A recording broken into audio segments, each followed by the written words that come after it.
everyone. Welcome to. Recording is on. Okay, recording is on. So, welcome to Sunday service. And I am going to start with the Get a Smile video. That's how I call it, okay? Let's start. Is it on? Turn the slide on. Yeah. Down and calm down. Just angle it down. Press play. Yeah, I think so. Okay.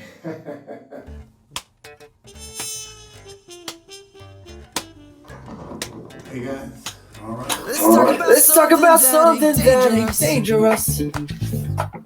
How about this? Some things Some things may be a little strange for us. But listen But to listen this. to this. We could start a Direction affecting the future ahead. Spreading smiles, a new kind of Want a new style? How about this? Let's talk Talk about something that's courageous. How about this?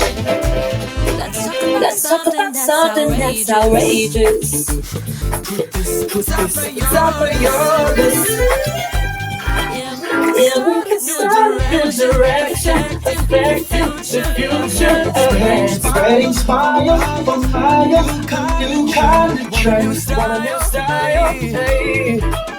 How about this? Come on, hit me up with the pickup, y'all. Lit it up, lit it up, lit it up. We can make this world pick it up, just pick it up, take this shot with me. Spread a smile, not something else. 'Cause this world is really needing your help. Spread a smile and nothing more. This will show you can be restored. You want to smile? How about this?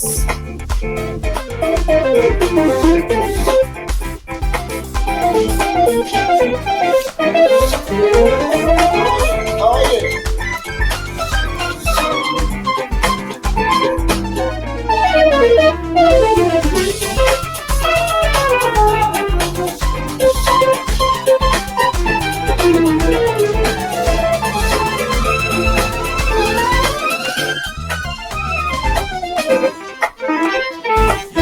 Your stuff ain't gonna sit at home. Live it up, live it up, live it up. We can live this world while quarantined. Pick it up, just pick it up, take this shot with me. Yeah.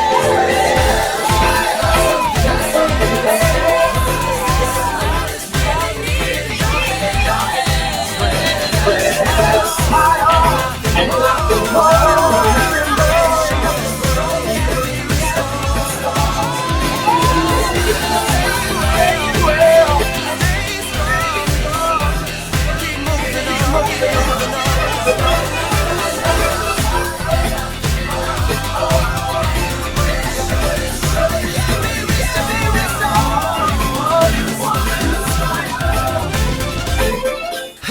How about this?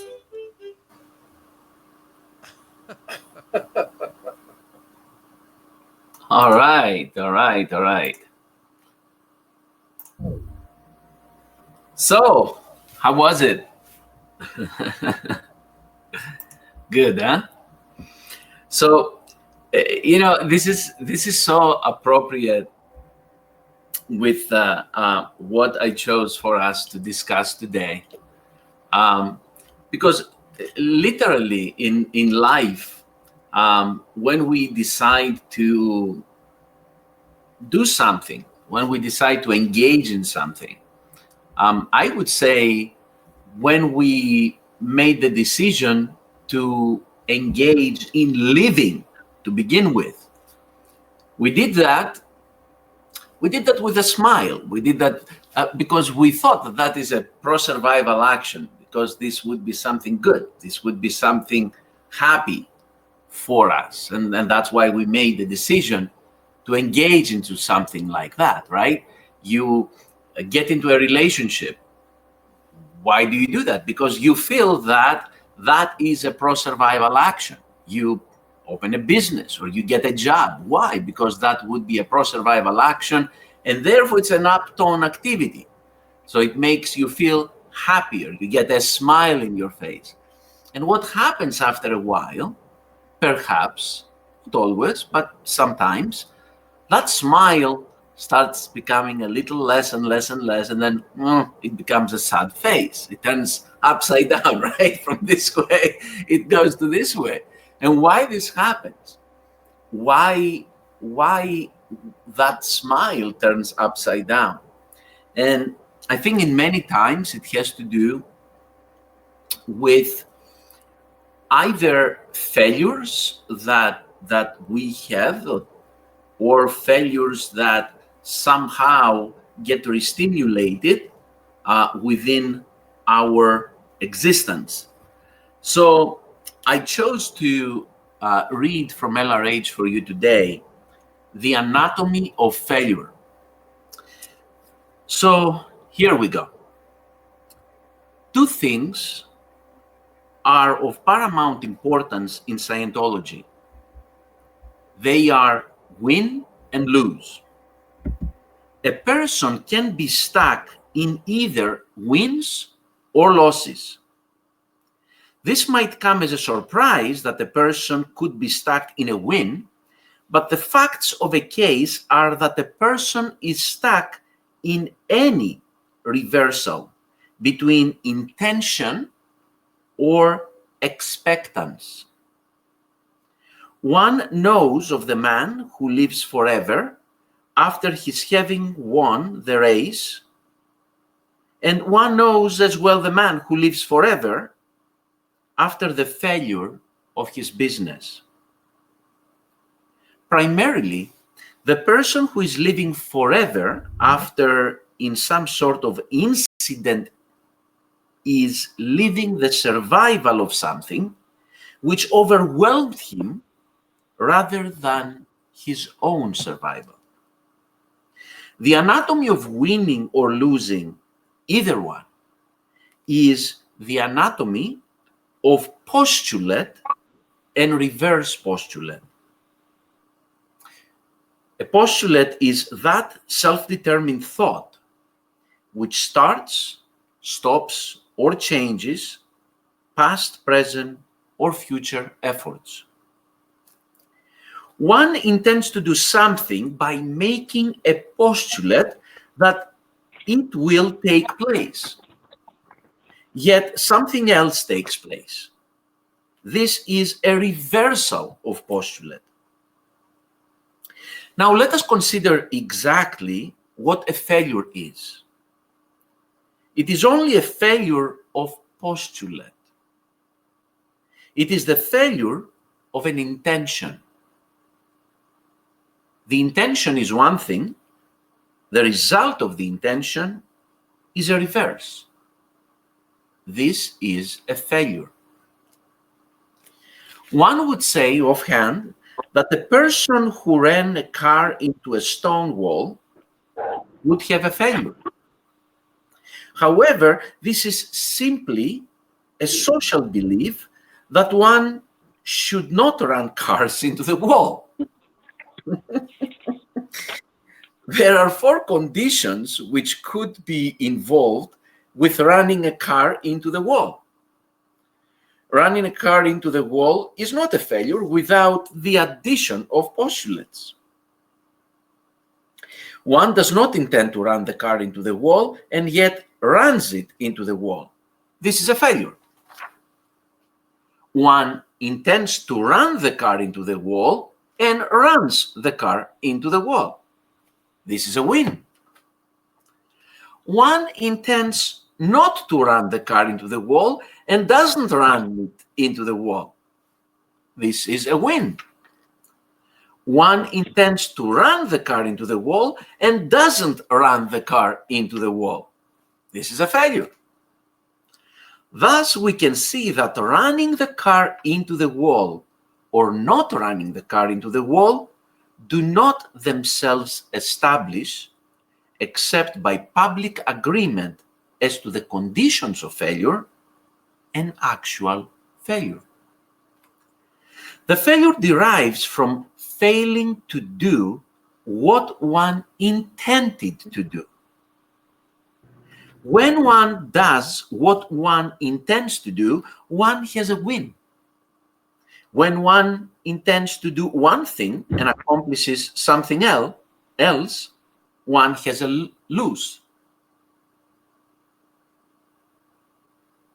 Lose. L-O-S-E. Lose, right? Loss. Lose. L-O-S-E. Lose. Lose. Thank you. A person is stuck in wins only when he intended to lose and won. For example, a runner never expected to win. He was simply part of the field most of his career, and then spectacularly and almost by accident, he won. It is certain that he will be stuck in that win. Therefore, the only wins that a person gets stuck in are those which are not intentional. Regret itself is entirely the study of the reversed postulate. One intended to do something good and one did something bad. Similarly, it could also happen that one intended to do something bad and accidentally did something good. Either incident would be regretted. Examples of the first condition are easy to conceive. In the second category, there was once a man who intended to get the best of a woman or somewhat Herculean propositions. Somewhere in this contest, the woman fell ill and he healed her and did it to such an excellent degree that the woman to whom mercy was unknown thereafter promptly overwhelmed him entirely. Here we have the public belief that to heal is good. But in this particular case, it was regretted by the individual who would have been regretted even though he did not experience a later loss. It is an interesting commentary upon the mental anatomy of man that he seldom intends to do something good without actually accomplishing something good. One can always go upstairs into doing well. Failures are the most marked when one intends to do something bad and doesn't accomplish it. For instance, a gunman misses his enemy. He generally lives to regret it because his intention basically was not for the greatest good, for the greatest number. Failure consists exactly of something else happening rather than the intention. An example of this: we are taught that all men are nice to everyone. There is no murder or insanity or upset anywhere in life. And so gradually we intend that a smooth and eventful and fruitful life will result. Then we discover that people do bad things to people, that people nag us so they impede us, that our goals, ambitions, and accomplishments are not worthwhile in other people's opinions, and so we have a failure. Here the failure is actually the failure of having a right intention toward life. What is the right intention toward life? To be very, very safe, it is the intention to have happen what will happen. I'll read that again. To be very, very safe, it is the intention to have happen what will happen. If one knows that life is going to be tricky, cruel, arduous, and vicious at times, then one is not surprised by it. one does not hope so optimistically, so one does not intend so ferociously that all will be sweetness and light, and one is not so dismayed when sweetness and light does not occur. Romantic novels teach us that the hero always wins and that good always triumphs. Now, it so happens that the hero doesn't always win and that good does not always triumph. On a shorter view, we can see villainy triumphing all about us. The truth of the matter is that the villainy is sooner or later going to lose in an entirely different way than the villain expects. One cannot go through life victimizing one's fellow beings and wind up in anything but a trap, the victim himself.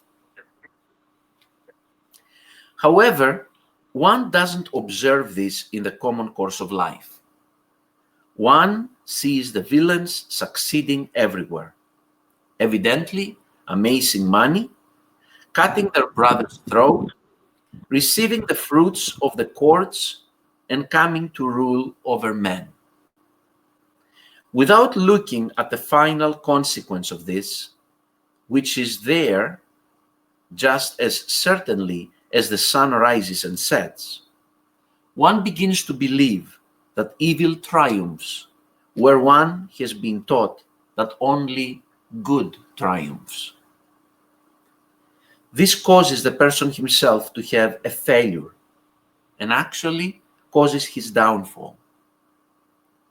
The safe way to intend life to go on happening is the way life goes on happening.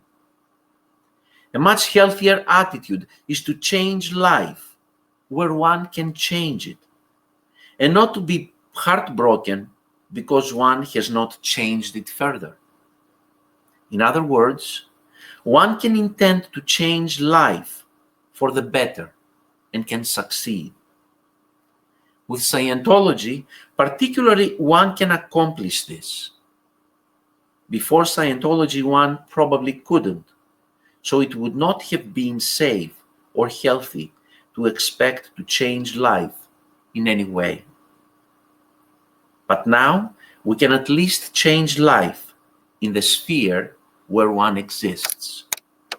And thus, that things can become better becomes an actuality. To learn more about postulates and how to win in life, read Scientology, The Fundamentals of Thought. It will show you what life can be and gives you principles you can use to achieve the life you want. Wow. That's pretty interesting, huh? Yeah. Awesome. I was thinking how people put all these expectations about what they want in life, but despite the fact they put these expectations, they don't have the tech. They don't have the tech that provides two really fundamental things, in my viewpoint. On the one hand, it provides a deep understanding about life and about us, about me, about beingness.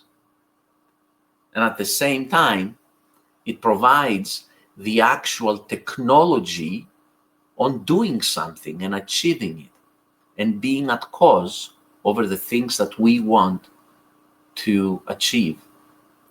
And I have no doubt in my mind that if one of these research firms would somehow do some research and compare the lives and achievements, degree of happiness and success and wins of Scientologists over the rest of society, there's going to be a much difference, a great difference with what Scientologists can achieve in life and the degree of their happiness, because they can assume many viewpoints.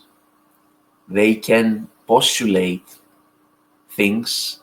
They know how to be cause over life, and they have a technology that can help them very systematically achieve the things they want in life. So I consider us not necessarily lucky to have this.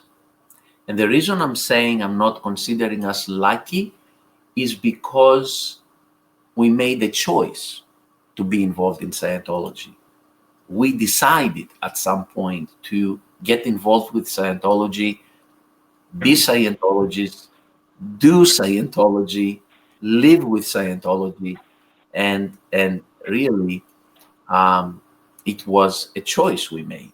It was not arbitrary.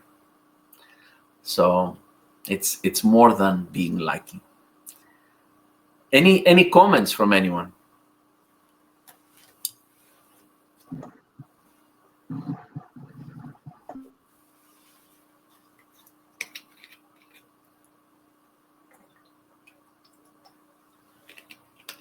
All right.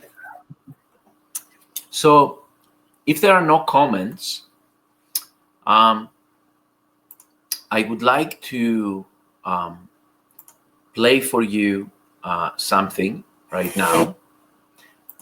And I'm sure you will enjoy it very much. 1 second.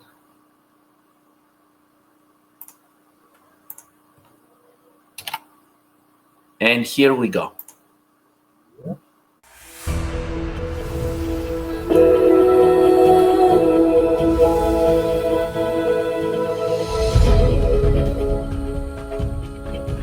The hardest task one can have is to continue to love his fellows despite all reasons he should not. And the true sign of sanity and greatness is to so continue.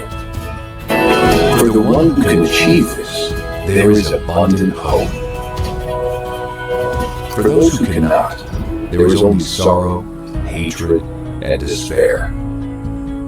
And these are not the things of which greatness, or sanity, or happiness are made. A primary trap is to succumb to invitations to hate.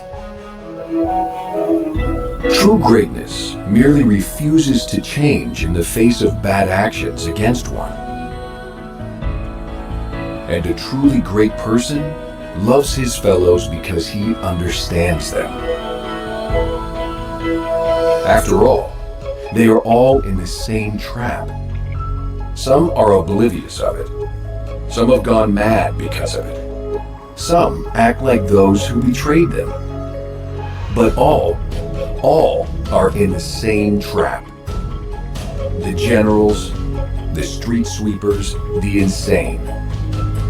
They act the way they do because they are all subject to the same cruel pressures of this universe. Some of us are subject to those pressures and still go on doing our jobs. Others have long since succumbed and rave and torture and strut like the demented souls they are. We can at least understand the one fact that greatness does not stem from savage wars or being known. It stems from being true to one's own decency. From going on helping others, whatever they do or think or say, and despite all savage acts against one. To persevere without changing one's basic attitude toward man. To that degree, true greatness depends on total wisdom. Why should one change and begin to hate just because others have lost themselves and their own destinies are too cruel for them to face? The real lesson is to learn to love. He who would walk scatheless through his days must learn this. Never use what is done to one as a basis for hatred. never desire revenge. It requires real strength to love man, and to love him despite all invitations to do otherwise, all provocations and all reasons why one should not. Happiness and strength endure only in the absence of hate. To hate alone is the road to disaster. To love is the road to strength. To love in spite of all is the secret of greatness, and may very well be the greatest secret in this universe.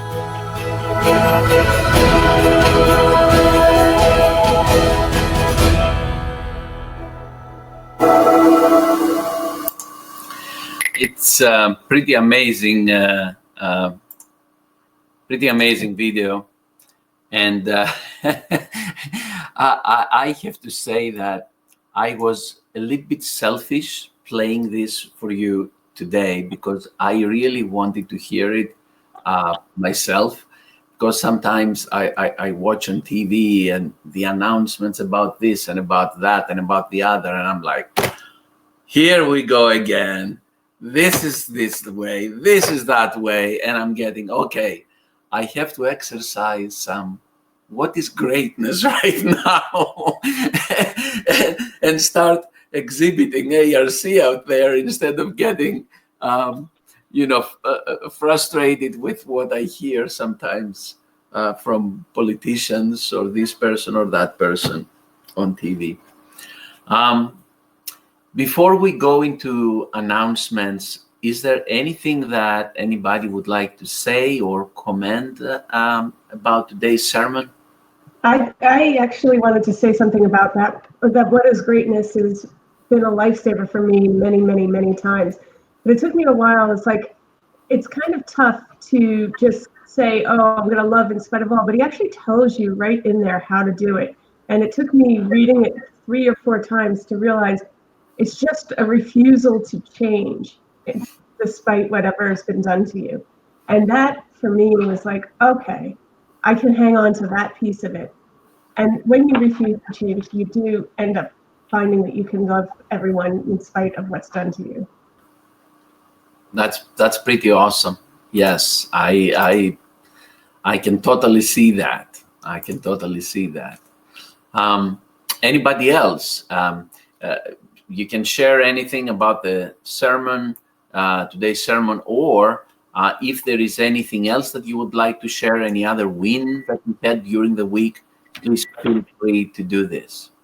Yeah, I got one. I like when you were the opening one where you said about the guy, he crashes his car, and that's what he wanted to do, and kind of a reverse assist or group process. I'm thinking back when Ron did this, because he's saying, okay, you wanted to hit the car, you didn't want to hit the car, it's a loss, it's a win. He's doing the dichotomy of a group process on the whole group, and he's actually breaking their circuits of putting themselves down. I mean, that's the whole reason why you do Sunday service, is to bring the group together and put them at a higher tone so they don't go around wanting to crash cars because they don't feel part of the group, you know? Awesome. Very nice. It was a very nice opening. Very beautiful. That's awesome. Thank you. Anybody else? Yeah. One second. Anybody else has anything to share?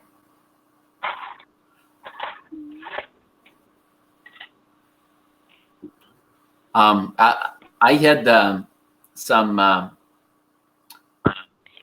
pretty awesome cognitions to this week and wins, and one of my cognitions is that I can expand my beingness truly as much as I, as a being, decide to. And sometimes we have the consideration of stops in life or others stopping us. But when we remember that a Thetan just can't be stopped, a Thetan is cause, a Thetan is ARC, then all of the other stuff, the nagging, the environment, the people, the difficulties, they are mere considerations. And the moment we as beings make the decision to reach out and expand, we can do that simply by deciding. And nothing can stop us. So, yeah, that was a really awesome win for me. All right. Anybody else would like to share anything?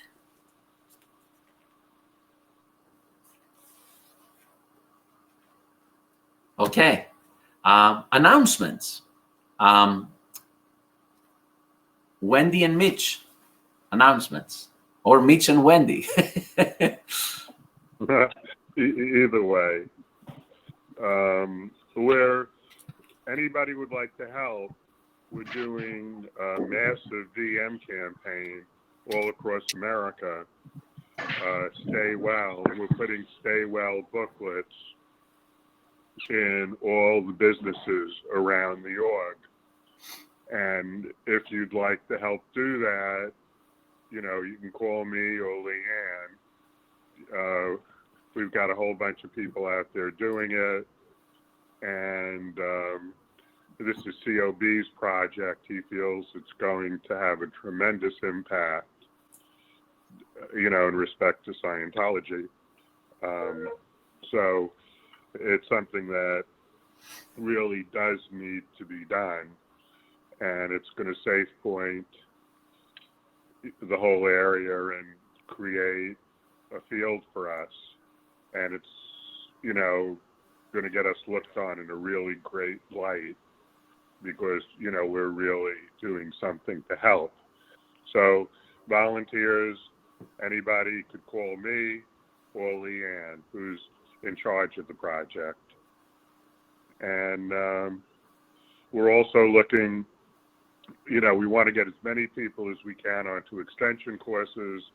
They are totally wonderful. I'm doing the first American ACC, and it's out of this world. I didn't think there was anything a level above the basics.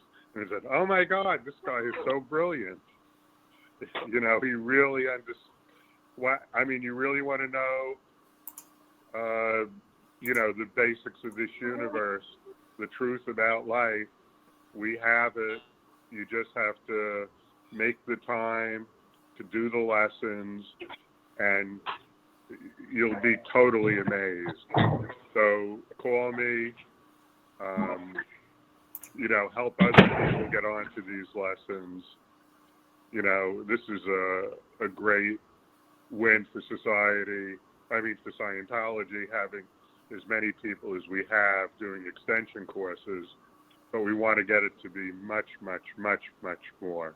There's a planet, and we've got to help all the people on this planet. We've got to wake them up, and, giving them LRH is the way to do it. Okay, over to Wendy. Okay, so we have OTC tomorrow at 6:30, and that's going to be the go-to meeting, which I will send out. If you've been on it, it's the same link every week. And we ask everybody to please join us for that. Also, this past Friday, we had a lovely Ideal Org event with Grant and Susie Bashoff.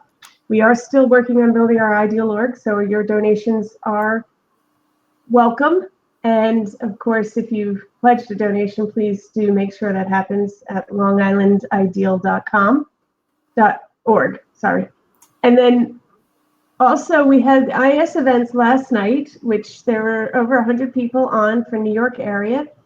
Jim Norman put out a game for a bunch of people. I think it was 19 people or 20 people to do $2,020 for the IAS, because of course, what Mitch was talking about, giving out the booklets, that's all sponsored by the IAS. The IAS is putting out all of these Decon 7s. They're funding the booklets that you're seeing, all of the different assist booklets. So we need to continue to support the IAS. So if you could do that 2020 donation and match Jim Norman's game, that would be great.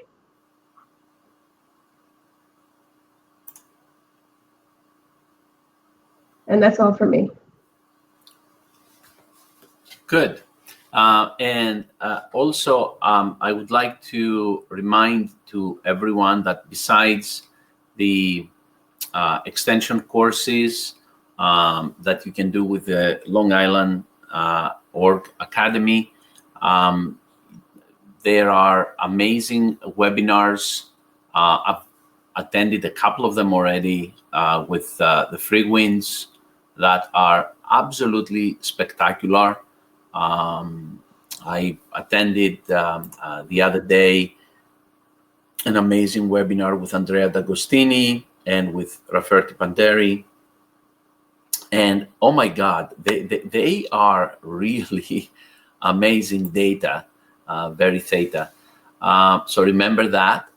And also, there are still 1 or 2 seats available for anyone who would like to join the Long Island Org Free Winds trip.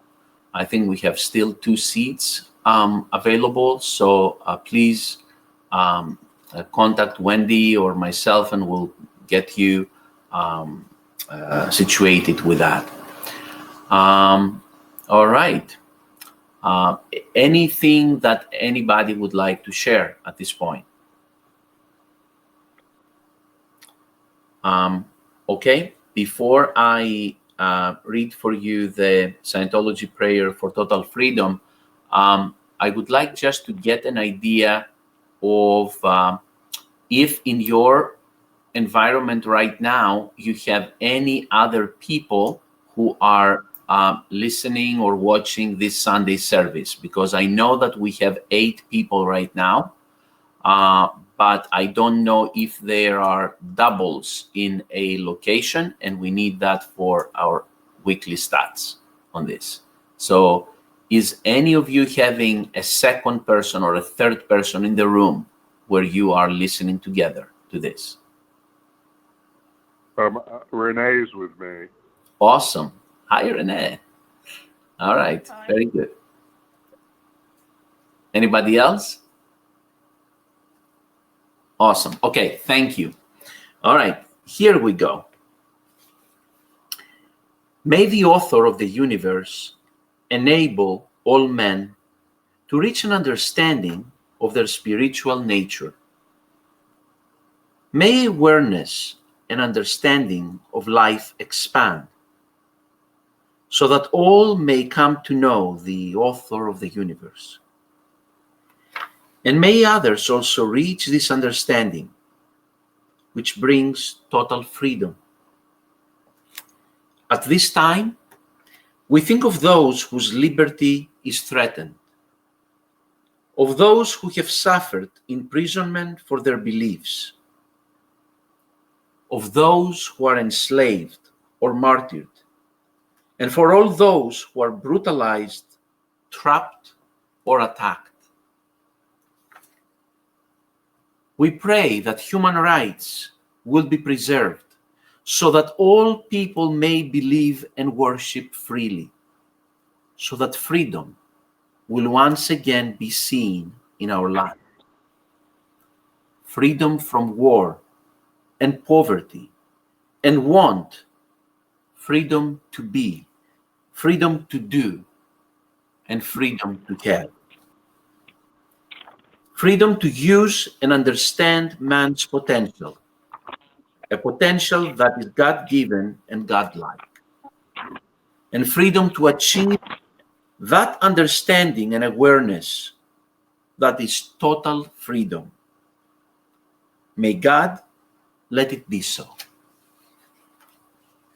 So thank you all for attending today's Sunday service, and I will see you all next week to LRH. Thank you. Thank you, Thanks, Danny. Damien. Thank you.